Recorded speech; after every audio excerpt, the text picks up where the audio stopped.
ಆತ್ಮೀಯ ವಿದ್ಯಾರ್ಥಿಗಳೇ, ತಮ್ಮೆಲ್ಲರಿಗೂ ಆನ್ಲೈನ್ ತರಗತಿಗೆ ಸ್ವಾಗತ. ಇವತ್ತಿನ ಒಂದು ತರಗತಿಯಲ್ಲಿ ಪೇಪರ್ ಸೆಕೆಂಡ್ ಭಾರತದ ಆರ್ಥಿಕ ಅಭಿವೃದ್ಧಿ ಭಾಗ 2ರಲ್ಲಿ ಮೊದಲನೆಯ ಅಧ್ಯಾಯವನ್ನು ಪ್ರಾರಂಭಿಸ್ತಕ್ಕಂಥದ್ದು. ಫಸ್ಟ್ ಚಾಪ್ಟರ್ ಭಾರತದಲ್ಲಿ ಕೈಗಾರಿಕಾ ಅಭಿವೃದ್ಧಿ, ಇಂಡಸ್ಟ್ರಿಯಲ್ ಡೆವಲಪ್ಮೆಂಟ್ ಇನ್ ಇಂಡಿಯಾ. ಹಾಗಿದ್ರೆ ಇವತ್ತಿನ ಒಂದು ತರಗತಿಯಲ್ಲಿ ನಾವು ಕೈಗಾರಿಕೀಕರಣದ ಅರ್ಥ, ಕೈಗಾರಿಕೀಕರಣದ ಅವಶ್ಯಕತೆ ಅಥವಾ ಅಗತ್ಯತೆಯ ಬಗ್ಗೆ ಚರ್ಚಿಸೋಣ ಅನ್ನೋದು. ಅರ್ಥವ್ಯವಸ್ಥೆಯಲ್ಲಿ ಎಲ್ಲ ವಲಯಗಳನ್ನು ನಾವು 3 ವಿಶಾಲ ಭಾಗಗಳಾಗಿ ವರ್ಗೀಕರಿಸಿದಾಗ ಕೈಗಾರಿಕೆಗಳು ದ್ವಿತೀಯ ವಲಯದ ವ್ಯಾಪ್ತಿಗೆ ಬರ್ತಕ್ಕಂಥದ್ದು. ಅಂದರೆ ನಮ್ಮ ದೇಶದ ಆರ್ಥಿಕ ವ್ಯವಸ್ಥೆಯನ್ನು ಒಟ್ಟಾರೆಯಾಗಿ 3 ವಲಯಗಳನ್ನಾಗಿ ವಿಂಗಡಿಸಿದ್ದೀವಿ. ಪ್ರಾಥಮಿಕ ವಲಯ, ದ್ವಿತೀಯ ವಲಯ ಮತ್ತು ತೃತೀಯ ವಲಯ ಎಂಬುದಾಗಿ ವಿಂಗಡಿಸಿದ್ದೀವಿ. ಇದರಲ್ಲಿ ಪ್ರಾಥಮಿಕ ವಲಯ ಕೃಷಿಯಾಗಿದ್ದರೆ, ದ್ವಿತೀಯ ವಲಯ ಕೈಗಾರಿಕಾ ಕ್ಷೇತ್ರ, ಹಾಗೆಯೇ ತೃತೀಯ ವಲಯ ಸೇವಾ ಕ್ಷೇತ್ರವಾಗಿರ್ತಕ್ಕಂಥದ್ದು. ಹಾಗಾಗಿ ಈ ಪ್ರಾಥಮಿಕ ವಲಯದ ಕೃಷಿ ಅಭಿವೃದ್ಧಿಯ ಆಧಾರದ ಮೇಲೆಯೇ ಈ ಕೈಗಾರಿಕೆಗಳು ಬೆಳೆಯಬೇಕಾಗಿರ್ತಕ್ಕಂಥದ್ದು. ಕೃಷಿ ವಲಯದ ಅನೇಕ ಉತ್ಪನ್ನಗಳನ್ನು ಕೈಗಾರಿಕಾ ವಲಯದಲ್ಲಿ ಉತ್ಪಾದನೆಗೆ ಹೂಡುವಳಿಯಾಗಿ ಬಳಕೆ ಮಾಡ್ತಕ್ಕಂಥದ್ದನ್ನು ನಾವು ಇಲ್ಲಿ ಕಾಣ್ತಾ ಇದ್ದೀವಿ. ಅಂದರೆ ಅನೇಕ ಕೈಗಾರಿಕೆಗಳು ಇವತ್ತು ಕೃಷಿಯ ಅವಲಂಬನೆಯ ಮೇಲೆ ಉತ್ಪಾದನೆ ಮಾಡ್ತಾ ಇರ್ತಕ್ಕಂಥವು. ಆ ರೀತಿಯ ಕೈಗಾರಿಕೆಗಳನ್ನು ಕೃಷಿ ಆಧಾರಿತ ಕೈಗಾರಿಕೆಗಳು, ಹೌದಾ, ಅಗ್ರಿಕಲ್ಚರಲ್ ಬೇಸ್ಡ್ ಇಂಡಸ್ಟ್ರೀಸ್ ಅಂತ ಕರೀತಾ ಇರ್ತಕ್ಕಂಥದ್ದು. ಹಾಗಾಗಿ ಇಲ್ಲಿ ನಾವು ಗಮನಿಸ್ತಾ ಇರ್ತಕ್ಕಂಥ ಒಂದು ಪ್ರಮುಖ ಅಂಶ ಏನು ಅಂತಂದ್ರೆ, ಇಲ್ಲಿ ಕೈಗಾರಿಕಾ ಕ್ಷೇತ್ರ ಬೆಳವಣಿಗೆ ಆಗಬೇಕು ಅಂತಂದ್ರೆ ಇತರೆ ಕ್ಷೇತ್ರಗಳ ಒಂದು ಪ್ರೋತ್ಸಾಹ ಬೇಕೇ ಬೇಕು. ಕೃಷಿ ಮತ್ತು ಸೇವಾ ಕ್ಷೇತ್ರದ ಒಂದು ಪ್ರೋತ್ಸಾಹ ಪ್ರಭಾವ ಇದ್ದಾಗ ಕೈಗಾರಿಕಾ ಕ್ಷೇತ್ರ ಏನಾಗುತ್ತೆ, ಅಭಿವೃದ್ಧಿ ಆಗಲಿಕ್ಕೆ ಸಾಧ್ಯವಾಗಿರ್ತಕ್ಕಂಥದ್ದು. ಹಾಗಾಗಿ ಆರ್ಥಿಕ ಅಭಿವೃದ್ಧಿಯಲ್ಲಿ ಕೈಗಾರಿಕೆಗೆ ನಮ್ಮ ದೇಶದಲ್ಲಿ ಕೃಷಿಯ ನಂತರದ ಒಂದು ಸ್ಥಾನ ಇರ್ತಕ್ಕಂಥದ್ದು. ಇವತ್ತು ಭಾರತ ಕೃಷಿ ಪ್ರಧಾನವಾಗಿರೋದ್ರಿಂದ ಕೃಷಿಗೆ ನಾವು ಮೊದಲ ಆದ್ಯತೆಯನ್ನು ಕೊಟ್ಟಿರ್ತಕ್ಕಂಥದ್ದು. ಎರಡನೆಯ ಒಂದು ಆದ್ಯತೆ ಕೈಗಾರಿಕಾ ಕ್ಷೇತ್ರಕ್ಕೆ ಇರ್ತಕ್ಕಂಥದ್ದು. ಅದರಿಂದಲೇ ಇದು ದ್ವಿತೀಯ ವಲಯದ ವ್ಯಾಪ್ತಿಗೆ ಬಂದಿರತಕ್ಕಂಥದ್ದನ್ನು ನಾವಿಲ್ಲಿ ಕಾಣ್ತಾ ಇದ್ದೀವಿ. ಇನ್ನು ಈ ಕೈಗಾರಿಕೆಗಳು ಒಂದು ದೇಶದ ಮೂಳೆಗಳು ಇದ್ದಂತೆ. ಯಾಕಂದ್ರೆ ಮಾನವನ ದೇಹಕ್ಕೆ ಇಡೀ ಆರ್ಥಿಕತೆಯನ್ನ ಹೋಲಿಸಿಕೊಂಡಾಗ ಮಾನವನ ದೇಹ ಒಂದು ದೇಶದ ಆರ್ಥಿಕತೆ ಇದ್ದಂತೆ. ಆ ದೇಹದಲ್ಲಿ 3 ವಲಯಗಳಿರ್ತವೆ.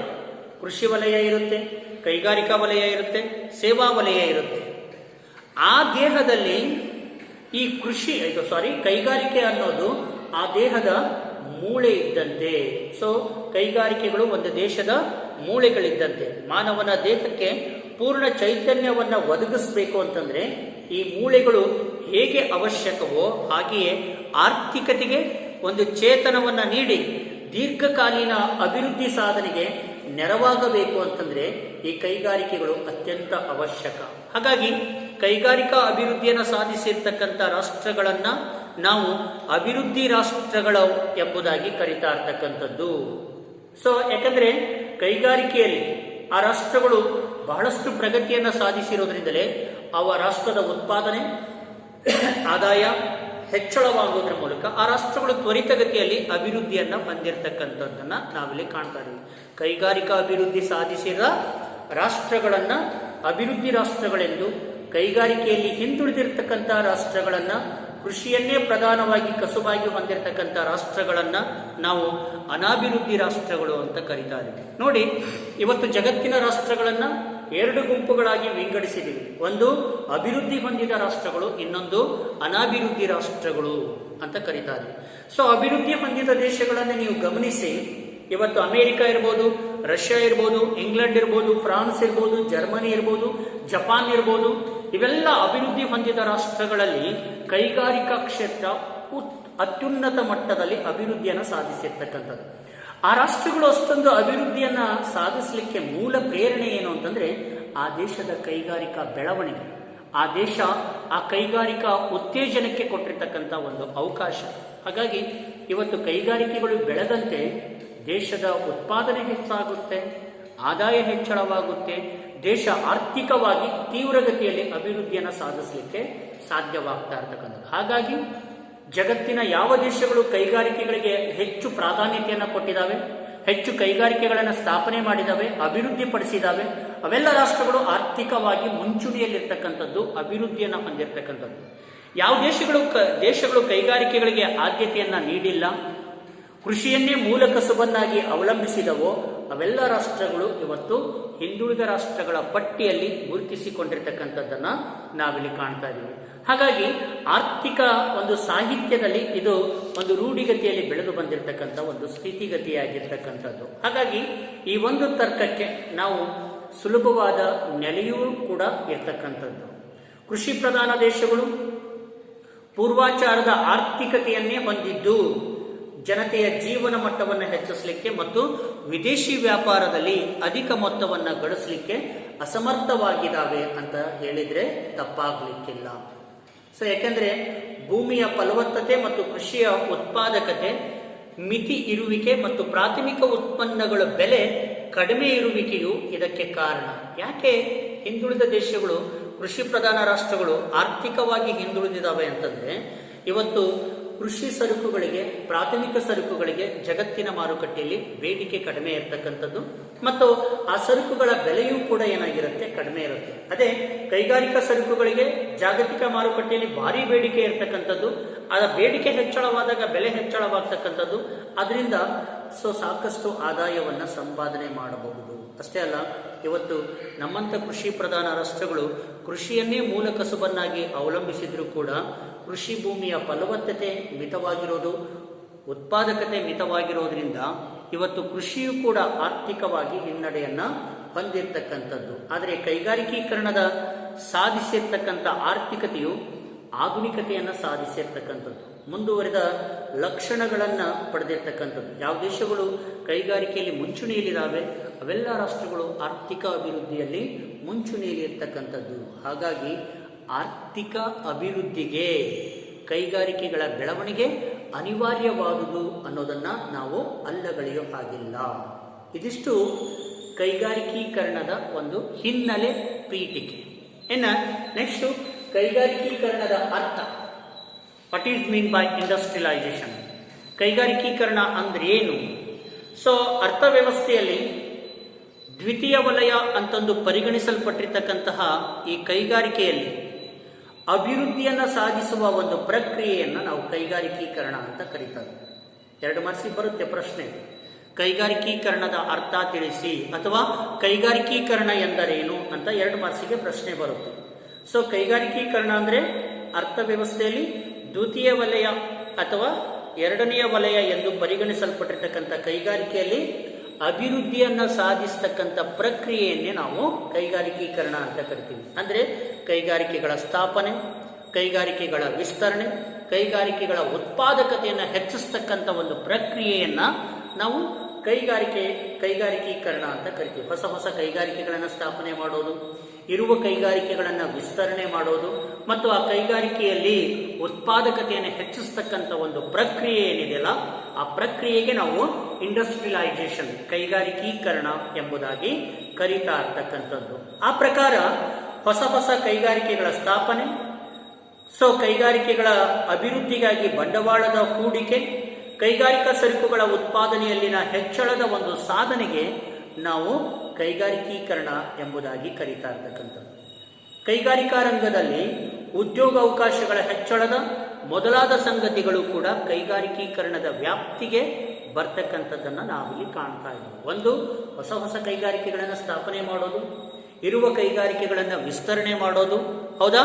ಸೊ ಅಲ್ಲಿ ಕೈಗಾರಿಕೆಗಳಲ್ಲಿ ಹೆಚ್ಚು ಹೆಚ್ಚು ಬಂಡವಾಳವನ್ನು ಹೂಡಿಕೆ ಮಾಡೋದು, ಉತ್ಪಾದಕತೆಯನ್ನು ಹೆಚ್ಚಿಸೋದು, ಉದ್ಯೋಗದ ಮಟ್ಟವನ್ನು ಹೆಚ್ಚಿಸ್ತಕ್ಕಂಥ ಒಂದು ಪ್ರಕ್ರಿಯೆಗೆ ನಾವು ಕೈಗಾರಿಕೀಕರಣ ಅಂತ ಕರೀತಾ ಇದ್ದೀವಿ. ಸೊ ಭಾರತದಂತಹ ಅಭಿವೃದ್ಧಿಶೀಲವೆಂದು ಈ ಕೈಗಾರಿಕೀಕರಣಕ್ಕೆ ಮಹತ್ವವನ್ನು ನೀಡಬೇಕಾಗಿರುತ್ತೆ. ಭಾರತ ಒಂದು ಡೆವಲಪಿಂಗ್ ಎಕಾನಮಿ, ಭಾರತ ಒಂದು ಅಭಿವೃದ್ಧಿಶೀಲ ರಾಷ್ಟ್ರ, ಮುಂದುವರಿಯುತ್ತಿರುವ ರಾಷ್ಟ್ರ. ಇಂತಹ ಅಭಿವೃದ್ಧಿಶೀಲ ರಾಷ್ಟ್ರವಾಗಿರ್ತಕ್ಕಂಥ ಭಾರತಕ್ಕೆ ಕೈಗಾರಿಕೀಕರಣದ ಮಹತ್ವವನ್ನ ನಾವು ನೀಡಲೇಬೇಕಾಗುತ್ತದೆ. ಕೈಗಾರಿಕೀಕರಣದೊಡನೆ ಅರ್ಥವ್ಯವಸ್ಥೆಯ ಇತರೆ ವಲಯಗಳ ಅಭಿವೃದ್ಧಿಯನ್ನು ಕೂಡ ಸಾಧಿಸಲಿಕ್ಕೆ ಇಲ್ಲಿ ಅತಿ ಅವಶ್ಯಕವಾಗಿರ್ತಕ್ಕಂಥದ್ದು. ಬೆಳೆಯುತ್ತಿರ್ತಕ್ಕಂಥ ಜನಸಂಖ್ಯೆಗೆ ಹೆಚ್ಚುವರಿ ಉದ್ಯೋಗಾವಕಾಶವನ್ನು ಒದಗಿಸಲಿಕ್ಕೆ, ಜನರ ಜೀವನ ಮಟ್ಟವನ್ನು ಸುಧಾರಿಸಲಿಕ್ಕೆ, ಬಂಡವಾಳ ಸಾಂದ್ರ ಸರಕುಗಳ ಉತ್ಪಾದನೆಯನ್ನು ಹೆಚ್ಚಿಸಲಿಕ್ಕೆ ಮತ್ತು ಆರ್ಥಿಕ ಆಧುನೀಕರಣವನ್ನು ಸಾಧಿಸಲಿಕ್ಕೆ ಕೈಗಾರಿಕಾ ಅಭಿವೃದ್ಧಿ ಅಥವಾ ಕೈಗಾರಿಕೀಕರಣ ಅತ್ಯವಶ್ಯಕ ಅನ್ನೋದನ್ನು ನಾವಿಲ್ಲಿ ಸ್ಪಷ್ಟವಾಗಿ ಗಮನಿಸಬೇಕು. ಒಟ್ಟಾರೆ ಹೇಳಬೇಕು ಅಂತಂದರೆ ಕೈಗಾರಿಕಾ ರಂಗದಲ್ಲಿ ಮಹತ್ವದ ಬದಲಾವಣೆಗಳನ್ನು ತರೋದ್ರ ಮೂಲಕ ಕೈಗಾರಿಕಾ ಅಭಿವೃದ್ಧಿಯನ್ನೇ ಸಾಧಿಸ್ತಕ್ಕಂಥದ್ದು ಕೈಗಾರಿಕೀಕರಣ. 2 ಮಾರ್ಕ್ಸಿಗೆ ಪ್ರಶ್ನೆ ಕೇಳಿದರೆ ಈ ರೀತಿ ಕೈಗಾರಿಕೀಕರಣ ಅಂದ್ರೇನು, ಕೈಗಾರಿಕೀಕರಣದ ಅರ್ಥ ತಿಳಿಸಿ ಅಂತ ಕೇಳಿದರೆ ಆರ್ಥಿಕ ವ್ಯವಸ್ಥೆಯಲ್ಲಿ ಹೊಸ ಕೈಗಾರಿಕೆಗಳ ಸ್ಥಾಪನೆ, ಕೈಗಾರಿಕೆಗಳ ವಿಸ್ತರಣೆ, ಕೈಗಾರಿಕೆಗಳಲ್ಲಿ ಬಂಡವಾಳದ ಹೂಡಿಕೆ, ಉದ್ಯೋಗಾವಕಾಶಗಳನ್ನು ಹೆಚ್ಚಿಸುವ ಒಂದು ಪ್ರಕ್ರಿಯೆಗೆ ನಾವು ಕೈಗಾರಿಕೀಕರಣ ಎಂಬುದಾಗಿ ಕರಿತೀವಿ ಅನ್ನೋ ರೀತಿಯಲ್ಲಿ ಉತ್ತರಿಸಬೇಕು. ಆ ರೀತಿ ಉತ್ತರಿಸಿದರೆ ನಿಮಗೆ 2 ಅಂಕಗಳು ಸಂಪೂರ್ಣವಾಗಿ ಸಿಗ್ತಕ್ಕಂಥದ್ದು. ಹಾಗಾಗಿ ಸ್ವಾತಂತ್ರ್ಯದ ನಂತರ, ಸ್ವಾತಂತ್ರ್ಯಕ್ಕಿಂತ ಪೂರ್ವದಲ್ಲಿ ನಮ್ಮ ದೇಶ ಕೈಗಾರಿಕಾ ಕ್ಷೇತ್ರದಲ್ಲಿ ಬಹಳಷ್ಟು ಹಿಂದುಳಿದಿತ್ತು. ಯಾಕೆಂದರೆ ಸ್ವಾತಂತ್ರ್ಯಕ್ಕಿಂತ ಪೂರ್ವದಲ್ಲಿ ವಿದೇಶಿಯ ಆಡಳಿತದಲ್ಲಿ ಭಾರತ ಸಿಲುಕಿಕೊಂಡಿತ್ತು. 1947ರಲ್ಲಿ ಸ್ವತಂತ್ರರಾದ್ವಿ. ಸ್ವತಂತ್ರರಾದ ಬಳಿಕ ನಾವು ನಮ್ಮ ದೇಶದ ಆರ್ಥಿಕತೆಯನ್ನು ಸುಧಾರಿಸುವುದಕ್ಕೋಸ್ಕರವಾಗಿ, ದೇಶದ ಅಭಿವೃದ್ಧಿಯನ್ನು ಹೆಚ್ಚಿಸುವುದಕ್ಕೋಸ್ಕರವಾಗಿ ನಾವು ಆರ್ಥಿಕ ವಲಯಗಳಲ್ಲಿ ಬಹಳಷ್ಟು ಆದ್ಯತಾಪೂರ್ವಕವಾದಂತಹ ಅಭಿವೃದ್ಧಿ ಕ್ರಮಗಳನ್ನು ಅನುಸರಿಸಲಿಕ್ಕೆ ಪ್ರಾರಂಭಿಸಿರ್ತಕ್ಕಂಥದ್ದು. ಹಾಗಾಗಿ ಸ್ವಾತಂತ್ರ್ಯದ ತರುವಾಯ ಭಾರತ ಕೈಗಾರಿಕಾ ಕ್ಷೇತ್ರಕ್ಕೂ ಕೂಡ ಪಂಚವಾರ್ಷಿಕ ಯೋಜನೆಗಳಲ್ಲಿ ಆದ್ಯತೆಗೆ ಅನುಗುಣವಾಗಿ ಆದ್ಯತೆಯನ್ನು ಕೊಡುತ್ತಾ, ಪ್ರಿಯಾರಿಟಿಯನ್ನು ಕೊಡುತ್ತಾ ಕೈಗಾರಿಕಾ ಕ್ಷೇತ್ರವನ್ನು ಮುಂಚೂಣಿಗೆ ತರ್ತಕ್ಕಂಥ ಒಂದು ಪ್ರಯತ್ನವನ್ನು ಸರ್ಕಾರ ಮಾಡಿರ್ತಕ್ಕಂಥದ್ದು. ಇವತ್ತು ನಮ್ಮ ದೇಶದಲ್ಲಿ ಕೈಗಾರಿಕಾ ಕ್ಷೇತ್ರ ಬಹಳಷ್ಟು ಬೃಹದಾಕಾರವಾಗಿ ಬೆಳೀತಾ ಇರ್ತಕ್ಕಂಥದ್ದು. ಜಗತ್ತಿನ 10 ಪ್ರಮುಖ ಕೈಗಾರಿಕಾ ರಾಷ್ಟ್ರಗಳಲ್ಲಿ ಭಾರತವೂ ಕೂಡ ಒಂದು ಅನ್ನೋ ಮಟ್ಟಕ್ಕೆ ಇವತ್ತು ಕೈಗಾರಿಕಾ ಕ್ಷೇತ್ರದಲ್ಲಿ ನಾವು ಬಹಳಷ್ಟು ಅಭಿವೃದ್ಧಿಯನ್ನು ಸಾಧಿಸುವಂತಹ ದಾಪುಗಾಲನ್ನು ಹಾಕ್ತಾ ಇದ್ದೀವಿ. ಹಾಗಾಗಿ ಇನ್ನೂ ಸಾಕಷ್ಟು ಅಭಿವೃದ್ಧಿ ಆಗಬೇಕಾಗಿದೆ ಕೈಗಾರಿಕಾ ಕ್ಷೇತ್ರದಲ್ಲಿ. ಯಾಕೆಂದರೆ ಮುಂದುವರಿದ ರಾಷ್ಟ್ರಗಳಿಗೆ ಹೋಲಿಕೆ ಮಾಡಿದರೆ ನಮ್ಮ ದೇಶದಲ್ಲಿ ಇನ್ನೂ ಕೈಗಾರಿಕೆಯಲ್ಲಿ ಸಂಪೂರ್ಣವಾಗಿ ಅಭಿವೃದ್ಧಿಯನ್ನು ಸಾಧಿಸಲಿಕ್ಕೆ ಸಾಧ್ಯ ಇಲ್ಲ. ಅದಕ್ಕೆ ಅನೇಕ ಕಾರಣ ಇರ್ಬೋದು. ಬಂಡವಾಳದ ಕೊರತೆ ಇರ್ಬೋದು, ತಂತ್ರಜ್ಞಾನದ ಅಭಾವ ಇರ್ಬೋದು, ಅನೇಕ ಬೇರೆ ಬೇರೆ ಕಾರಣಗಳಿಂದಾಗಿ ನಾವಿನ್ನೂ ಪರಿಪೂರ್ಣ ಅಭಿವೃದ್ಧಿಯನ್ನು ಕೈಗಾರಿಕಾ ಕ್ಷೇತ್ರದಲ್ಲಿ ಸಾಧಿಸಲಿಕ್ಕೆ ಸಾಧ್ಯವಾಗಿಲ್ಲ. ಹಾಗಾಗಿ ಒಟ್ಟಾರೆ ಹೇಳೋದಾದರೆ ಕೈಗಾರಿಕಾ ರಂಗದಲ್ಲಿ ಮಹತ್ವದ ಬದಲಾವಣೆಗಳನ್ನು ತರೋದ್ರ ಮೂಲಕ ಕೈಗಾರಿಕಾ ಅಭಿವೃದ್ಧಿಯನ್ನು ಸಾಧಿಸ್ತಕ್ಕಂಥದ್ದೇ ಕೈಗಾರಿಕೀಕರಣವಾಗಿರ್ತಕ್ಕಂಥದ್ದು. ಹಾಗಾಗಿ ಈ ಕೈಗಾರಿಕೀಕರಣದೊಡನೆ ಬಂಡವಾಳದ ಬಳಕೆಯೂ ಕೂಡ ಏನಾಗ್ತಾ ಹೋಗುತ್ತೆ, ಹೆಚ್ಚಾಗ್ತಾ ಹೋಗುತ್ತೆ. ಹಾಗೂ ಅಧಿಕ ಬಂಡವಾಳದ ಸಂಗ್ರಹದ ಅವಶ್ಯಕತೆಯೂ ಕೂಡ ಇಲ್ಲಿ ಉದ್ಭವಿಸ್ತಕ್ಕಂಥದ್ದನ್ನು ನಾವಿಲ್ಲಿ ಕಾಣ್ತಾ ಇದ್ದೀವಿ. ಯಾಕಂದರೆ ಕೈಗಾರಿಕಾ ಕ್ಷೇತ್ರ ಬಹಳಷ್ಟು ಅತ್ಯಧಿಕ ಬಂಡವಾಳವನ್ನು ಅಪೇಕ್ಷಿಸಿಕೊಂಡು ಮುನ್ನಡೀತಾ ಇರ್ತಕ್ಕಂಥ ಕ್ಷೇತ್ರ. ನಾವು ಕೈಗಾರಿಕೆಗಳನ್ನು ಸ್ಥಾಪನೆ ಮಾಡಬೇಕು ಅಂದರೆ ಅತ್ಯಧಿಕ ಬಂಡವಾಳವನ್ನು ಹೂಡಿಕೆ ಮಾಡಬೇಕು. ಆದರೆ ನಮ್ಮಲ್ಲಿ ಅಷ್ಟು ಬಂಡವಾಳ ಇಲ್ಲ. ನಮ್ಮ ದೇಶದ ಜನರ ತಲಾ ಆದಾಯ ಕಡಿಮೆ ಇರೋದ್ರಿಂದ, ಉಳಿತಾಯದ ಮಟ್ಟ ಕಡಿಮೆ ಇರೋದ್ರಿಂದ ಹೂಡಿಕೆ ಕಡಿಮೆಯಾಗಿ ಕೈಗಾರಿಕಾ ಕ್ಷೇತ್ರ ಇನ್ನೂ ಕುಂಟುತ್ತಾ ಸಾಗ್ತಾ ಇರ್ತಕ್ಕಂಥದ್ದನ್ನು ನಾವಿಲ್ಲಿ ಕಾಣ್ತಾ ಇದ್ದೀವಿ. ಇದಿಷ್ಟು ಕೈಗಾರಿಕೀಕರಣದ ಅರ್ಥ. ಮುಂದಿನ ತರಗತಿಯಲ್ಲಿ ಕೈಗಾರಿಕೀಕರಣದ ಅಗತ್ಯತೆ ತಿಳಿದುಕೊಳ್ಳೋಣ. ಧನ್ಯವಾದ.